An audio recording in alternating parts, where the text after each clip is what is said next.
I found out my wife was cheating, so I exposed her lies and delivered a ruthless revenge that destroyed her double life and left her with nothing. While I told myself I was just going to surprise her with a nice dinner, the truth was harsher. I suspected she was cheating on me. I'd suspected it for months. Guilt, suspicion, and anger churned in my gut, and I could barely keep the truck on the road. For the past 3 months, every time she had these work events, something felt off. She'd come home late, act aloof, and check her phone at all hours with a satisfied little smirk I'd never seen before. She used to be bright and cheerful, the kind of woman whose enthusiasm alone could fill a room. But that sparkle had gone cold. She still had her eye-catching figure, curves that once turned my head so fast I nearly got whiplash when we were teenagers, and long brown hair that caught sunlight like polished bronze. Yet, some intangible part of her seemed locked away, as if she had secrets sizzling behind her eyes. Claire and I had been married for 14 years. We had 2 kids, Sarah, 12, and Jake, 10. We'd gotten married right after high school, young, impulsive, and hopelessly in love. But time changes things. Love can rot from the inside out if someone decides they deserve more than what they have at home. I was determined to put an end to my doubts. I needed to walk right up to room 214, where she was staying for that so-called conference, and see for myself whether the marriage was salvageable or a sinking ship. I'd also thought, in my bleaker moments, that if I caught her in the act with someone else, at least I'd know how to proceed. No more guessing, no more tossing and turning at night imagining every horrible scenario. I arrived at the Marriott just after 5 in the evening. The giant revolving door, the gleaming lobby, and the polished floors. Everything looked plush and unassailable, the kind of grand setting that charges too much for parking and too little for honesty. I half expected a security guard to stop me, but that's the funny thing about these upscale hotels, you can wander in unchallenged if you look confident enough. I approached the front desk. A fresh-faced clerk in a crisp uniform asked if he could help. I introduced myself as Adam Taylor, offered my ID, and explained that I was there to see my wife, Claire Taylor, who was at an insurance conference in room 214. I said, with practiced composure, that she'd left a key for me. The clerk gave me a quick once-over, typed a few things into his computer, and smiled. "Here you are, Mr. Taylor," he said, sliding a keycard across the counter. "Enjoy your stay." My heart thudded with every step toward the elevator. Overhead, the lights felt painfully bright, and my palms were sweating. I told myself I was ready for whatever I'd find, but that was a lie. I rode the elevator to the 2nd floor, walked down the hallway with the worn red carpet, paused in front of room 214, and slid the key into the lock. The door beeped green. I opened it slowly and quietly. Claire sat at the small desk in the corner, flipping through a stack of paperwork. She turned, her eyes widening. "Adam, you scared me." I forced a grin, my voice casual. "Figured I'd surprise you. Brought my suit so we could go out for dinner." She blinked, and for a split second I thought I saw guilt. Then a bright smile spread across her face. "That's so sweet. I didn't expect you here." She stood up, brushed imaginary lint off her blouse, and approached me with open arms. I half expected her to block my path, but she didn't. She kissed me, pressing those familiar lips against mine. My stomach twisted. That was the same mouth I'd fantasized about punishing if I discovered she was a traitor. But she seemed relieved to see me. "Stay the night," she said brightly. "They gave me a decent room. You can help me relax after these stuffy seminars." "Sure," I said, playing along. I could use a break. She kissed me once more, her fingers grazing my shoulders, then stepped back. "Let me grab a quick shower, then we can figure out dinner plans, okay?" Her tone was so airy, so casual, that I could feel my earlier suspicions wither. Maybe I was paranoid, or maybe she was a better actress than I realized. She sauntered into the bathroom, humming confidently as anything. I heard water start running, the hiss from the shower head. I kicked off my shoes and looked around. The room was neat, with no sign of a second guest, at least not on the surface. I exhaled. Maybe she was telling the truth after all. My head pounded. I'd driven 2 hours to find out the truth, and so far everything looked normal. But I couldn't let it go. On the dresser, I spotted her big toiletry bag. I meandered over, telling myself I was just looking for aspirin, but we both know that was a lie. I was looking for evidence. When I unzipped it, I found the usual stuff: makeup, hairpins, a small comb. Then I spotted them. A pack of 6 condoms. My heart turned to ice. After Jake was born, Claire had gone on birth control pills that messed her up, so I got a vasectomy. We never needed protection, again. But here they were. I stared at them, my hand shaking. There was only one reason, for her to keep them in her bag. She was seeing someone, she was having sex with him, and that was the final nail in the coffin of my trust. Now what does a betrayed husband do in that moment? Some would confront her, some would scream, some would walk out. Me, I saw red. I rummaged further and found a safety pin. Numbly, I poked tiny holes in each condom, quick stabs right through the center, then placed them carefully back into her bag. Was it rational? Probably not, but it felt like a quiet revenge. If she dared use them with her side piece, maybe she'd reap the consequences. I slipped the pin into my pocket. My phone sat on the side table. I dialed my buddy Rob, a guy so loyal he'd bury a body for me if I asked. "Hey," I said in a low voice. "I need a favor. Call me in an hour. Make up some emergency I can't ignore. A burst pipe at the school, something urgent that'll drag me back home." Rob agreed, no questions asked. By the time Claire finished showering, my plan was set. I'd find a reason to bail before bedtime, give myself space to process everything, and figure out my next move. Claire emerged, hair damp, wearing only a fluffy towel. She shot me a sultry glance. "Hey, handsome, you look tense." I forced a weak chuckle. The drive wore me out. She sat beside me, rubbed my thigh. "Let me make it better." She leaned in for a kiss, the steam from her skin mixing with my shallow breath. A stronger man might have shoved her away, but I felt a twisted desire. Anger and betrayal can be potent fuel. So, I let her have her moment. We were intimate, but my mind was screaming the entire time. Every moan she made, every breath, felt tainted. I wanted to see if she'd slip and mention anything, but she didn't. She pretended our moment was genuine, real, passionate. Afterward, we dressed and headed downstairs to the hotel restaurant. She seemed in a good mood, ordering a small filet mignon and a glass of rose. I got a heavy steak and whiskey, anything to drown my roiling gut. "So," I said, forcing calm, "you enjoying the conference?" She shrugged. "It's all right. Insurance seminars are dull, but they're necessary. Sometimes I wonder why you never ask about them." Her arrogance bled through. She was basically accusing me of not caring about her professional life. Funny, I thought, considering how invested I suddenly was. We chatted about the kids, about next month's mortgage payment, about random mundane details. The tension in my shoulders wouldn't leave. Then Rob called, right on cue. I stepped away from the table. "Hey, Rob." "Yeah, a burst pipe in the school basement?" I made sure to sound suitably distressed. "Sure, I'll head back right now." I gave it 2 minutes, enough to look legit, then ended the call. I returned to find Claire half smiling, half annoyed. "Something wrong?" I laid out the story, the plumbing issues at the school, me being the only one who could handle it. She feigned disappointment. "Really? Tonight, Adam? Come on, we just got here." "I know, believe me, I don't want to bail," I said, giving her the best sad face I could muster. "But if I don't fix it, they'll have to shut down classes tomorrow. You know how important that is." She sighed, pushing her plate away. "Fine. Go be the hero plumber." She didn't press the issue, which told me everything I needed to know. She'd probably celebrate my exit, call her lover, break out those condoms, well, the perforated ones. We took the elevator back up. The doors opened on another guest stepping out, a tall man with a confident grin. He greeted Claire like they were old buddies. "Claire." He extended his hand to me. "You must be Adam. I'm Tom Bradley. I work with your wife." I studied his face, late 30s, too perfect hair, strong jaw, expensive watch. He smiled like the world owed him a favor. The intensity in Claire's eyes told me this was no stranger. This was the man who held my wife's secrets. "Tom," I repeated, forcing a handshake. "Nice to meet you." He stepped off, heading down the hall. My nostrils flared. My mind whirled with fantasies about slamming him against the wall, strangling the life out of him. But I had to bide my time. I walked Claire back to her room, said goodbye, and told her I'd call in the morning. Her expression was equal parts relief and something else, maybe fear, maybe excitement. I left, hopped in my truck, and made the lonely drive home. As the city lights faded behind me, I wondered if I was strong enough to see this through. The wife I once adored had become a lying cheat, and I had no real evidence to nail her except for the condoms. Nobody would believe me if I cried infidelity. I needed proof, cold and hard, to show she was a manipulative liar. 2 days later, Claire returned home. She was bright, almost smug, purring about how exhausting the conference had been. Not once did she mention Tom or apologize for anything.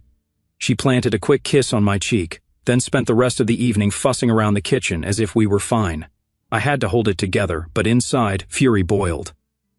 That Saturday, Claire's company, Liberty Insurance, hosted a family picnic. They did it every summer, renting out a big park with carnival rides, balloon stands, cotton candy, and everything in between. Sarah and Jake were excited to go. I dreaded it. The idea of being around Claire's colleagues, seeing Tom swagger around, turned my stomach. Still, I plastered a smile on my face for the kids' sake. We piled into the car and drove out to the park. Claire wore a tight V-neck blouse and skinny jeans that showcased her figure. She practically preened in front of the mirror that morning, flipping her hair, applying lip gloss with a smug flourish. "You look nice," I said woodenly. "Thanks," she replied, tossing her hair over her shoulder. Could have used a compliment without sounding so stiff. I let it slide. We arrived, signed in at the welcome booth, and grabbed some freebie tote bags. Immediately, Claire was swallowed up by a circle of coworkers, laughing too loudly at jokes while I hovered at the edge with the kids. I saw Tom strolling around, shaking hands, looking every inch the charismatic opportunist. Within minutes, a woman I didn't recognize, Janet Bradley, introduced herself. Tall, with auburn hair and blue eyes that sparkled with quick intelligence, she wore a crisp white blouse and slacks that accentuated her figure. "Hey," she said softly, "you're Claire's husband, right?" "Adam Taylor?" "I am," I said, measuring her expression. "And you are?" "Janet Bradley, Tom's wife." My eyebrows rose. Tom's wife. So here she stood, the spouse of the man I suspected was sleeping with Claire. I tried not to stare.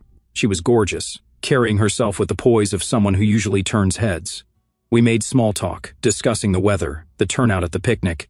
Then, as we drifted away from the main crowd, her voice lowered. "Look, I know about Claire and Tom. I've known for a couple of months." I froze, my stomach churning. "You knew?" She gave a quick nod, eyes flicking over my shoulder. "I've tried everything to get Tom to stop. He denies it when I confront him. I even hired a private investigator. That little revelation hit me like a jolt of electricity." "Then you must have photos, proof," she confirmed with a grim smile. "I do. Enough to make a strong case in a divorce. My lawyer wants me to gather statements from people who can testify, maybe even from Claire, but it seems like she's in too deep." I nodded, feeling both relieved and sick. Relieved because I wasn't losing my mind. Claire really was having an affair. Sick because it meant our marriage was in free fall. Janet asked if I wanted to share resources, evidence, testimonies, anything that could strengthen both our cases if we ended up divorcing. I said yes without hesitation. She suggested we meet the next day at her house, 26 Hemlock Avenue, Crestmont, since Tom would be out golfing. We exchanged contact information, then drifted back to the main crowd, slipping in as if nothing had happened. Claire was too busy enthralling her colleagues, throwing her head back in a theatrical laugh whenever Tom made a witty remark. Meanwhile, Tom kept an arm's length from Janet, who wore an expression of studied neutrality. The tension in the air was stifling. The next morning, I told Claire I had errands. She barely gave me a second glance, saying she'd be out shopping with a friend. Perfect. I dropped the kids at my parents' and drove across town to Hemlock Avenue. The street was lined with cozy houses, each with well-kept lawns and flower beds. Janet's place stood at the end of the cul-de-sac, bright with rose bushes and a neat porch. She opened the door, wearing jeans and a sweater, hair tied back. "Morning, Adam," she said with a weary smile, ushering me in. The interior was tastefully decorated, all warm colors and subtle lighting. She guided me to her den, where a computer monitor was set up on a small table. The screen displayed a cheap-looking motel room with a single bed, empty at the moment. Janet gestured for me to sit. "I have a private investigator on retainer. He set up hidden cameras. Tom's consistent with his patterns. He books that room every time he golfs." Her voice choked on the last word. She offered me a soda. I took it, swallowing the dryness in my throat. "You're telling me they're meeting today?" "Likely. Tom thinks I've stopped checking on him." We waited, passing the time with anxious conversation. Janet pulled out an accordion folder stuffed with photos. Claire and Tom entering motels, stepping out of restaurants, once even kissing in a parking garage. She had audio recordings, phone logs, enough to bury them. My gut twisted looking at the evidence, yet part of me was grateful. For months, I'd felt a gnawing dread without proof. Now I had it, and it felt like a hammer to the skull. Finally, the screen flickered. The motel door opened. In walked Tom, wearing a golf polo. Right behind him was Claire, hair pinned up, her blouse barely buttoned. They kissed like horny teenagers, tearing at each other's clothes. Within seconds, they were naked. The visuals were disturbingly clear. My hands balled into fists. The woman I'd loved for half my life was there, hooking up with a man I barely knew. I watched for about 2 minutes before I couldn't take it anymore. "I've seen enough." Janet's face was pale. "Me too. She killed the feed. I'll have the PI make a DVD." I nodded, trying to keep my voice steady. "Thank you." We spent the next hour forging a plan. Janet would share her evidence, and I'd do the same. We wanted divorces that left Claire and Tom with nothing but regret. If they chose to fight, we had ammunition. When the conversation wound down, Janet offered to show me her koi ponds in the backyard, an unexpected hobby she loved. Grateful for the distraction, I followed her outside. The backyard was landscaped, with stone paths, waterfalls, and 3 different ponds. She had koi of various colors, each gliding beneath the water. It was surreal to stand there, chatting politely about fish while my marriage crumbled, but it felt oddly peaceful. Janet pointed out the pumps and filtration systems, and I told her about my background in plumbing. We found ourselves relaxing for the first time that day. Eventually, she walked me out. "I'm sorry this is happening," she said quietly, hand on the doorframe. "But at least we're not alone, right?" I nodded. "We'll handle it." Over the following weeks, I learned Claire's routine in brutal detail. I checked her toiletry bag whenever I heard water running.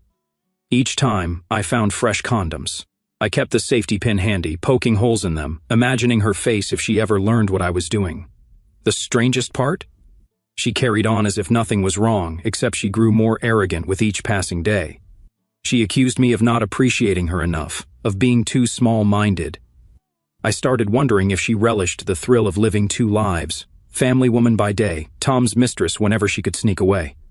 I cornered her in the living room one Friday evening after the kids went to bed. "Claire, we need to talk about your job." She was watching some reality show, not bothering to mute the TV. "We've talked about it already. What's your problem?" "I want you to quit Liberty Insurance. I can't stand the environment or Tom Bradley. He's no good for you." She flicked her gaze at me, letting out a derisive snort. "You're obsessed. Tom's just a coworker. I'm not quitting my job just because you're insecure. It's not insecurity. I see how you act around him." She stood, turning off the TV with a dramatic flourish. "Adam, you need to grow up. Stop blaming me for your jealousy." Her voice was laced with scorn.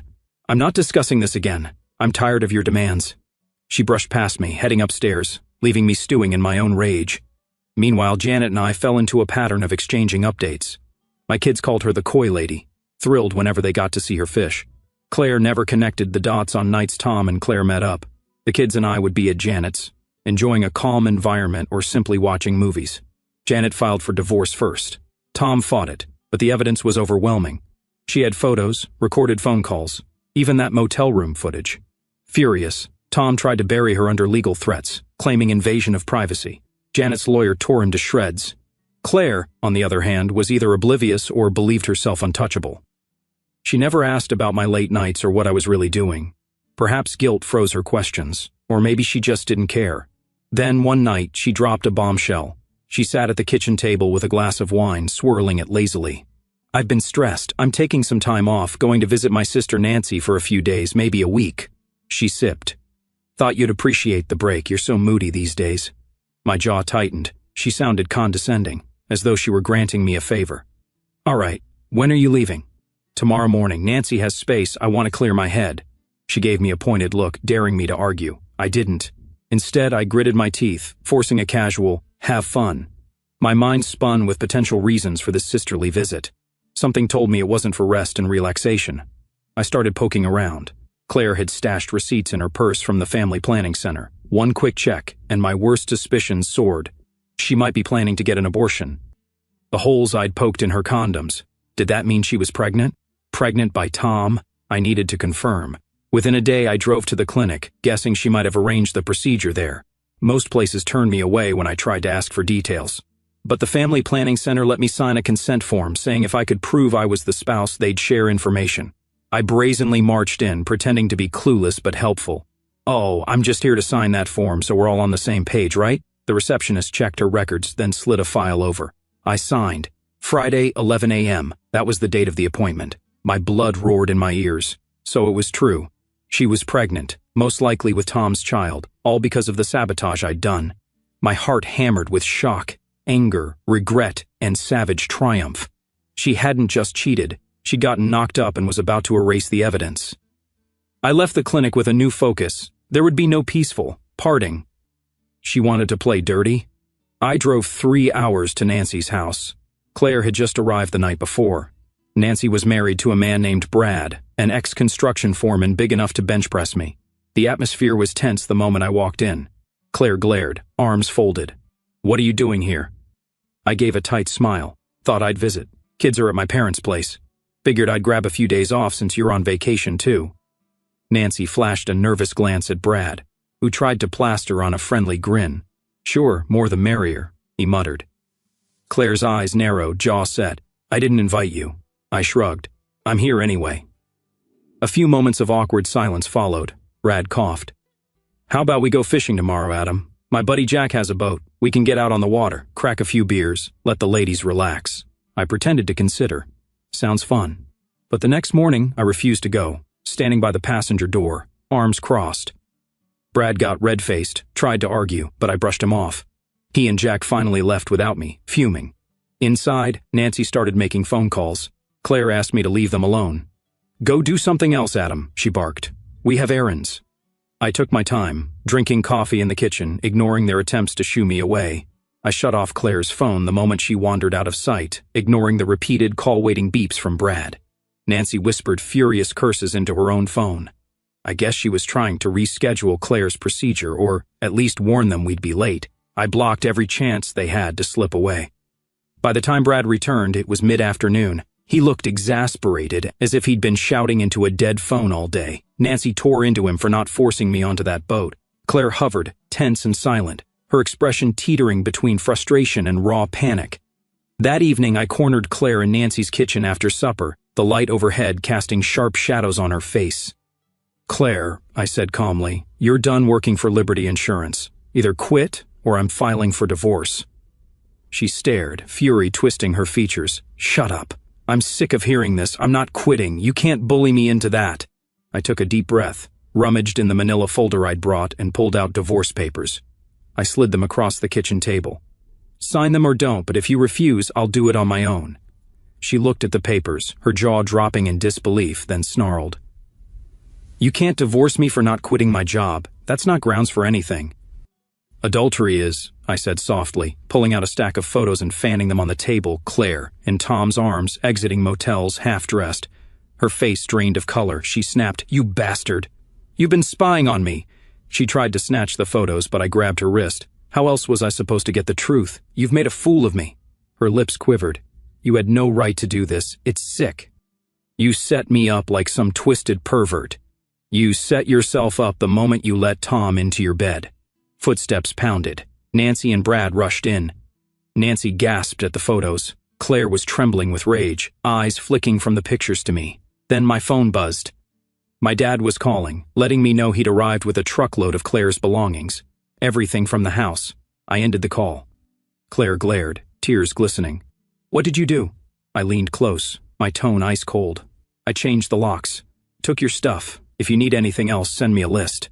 She looked shocked. Nancy tried to defend her sister, but I cut her off. I have half the money from our accounts in an envelope. That's yours. I signed over the title of your car. That's yours.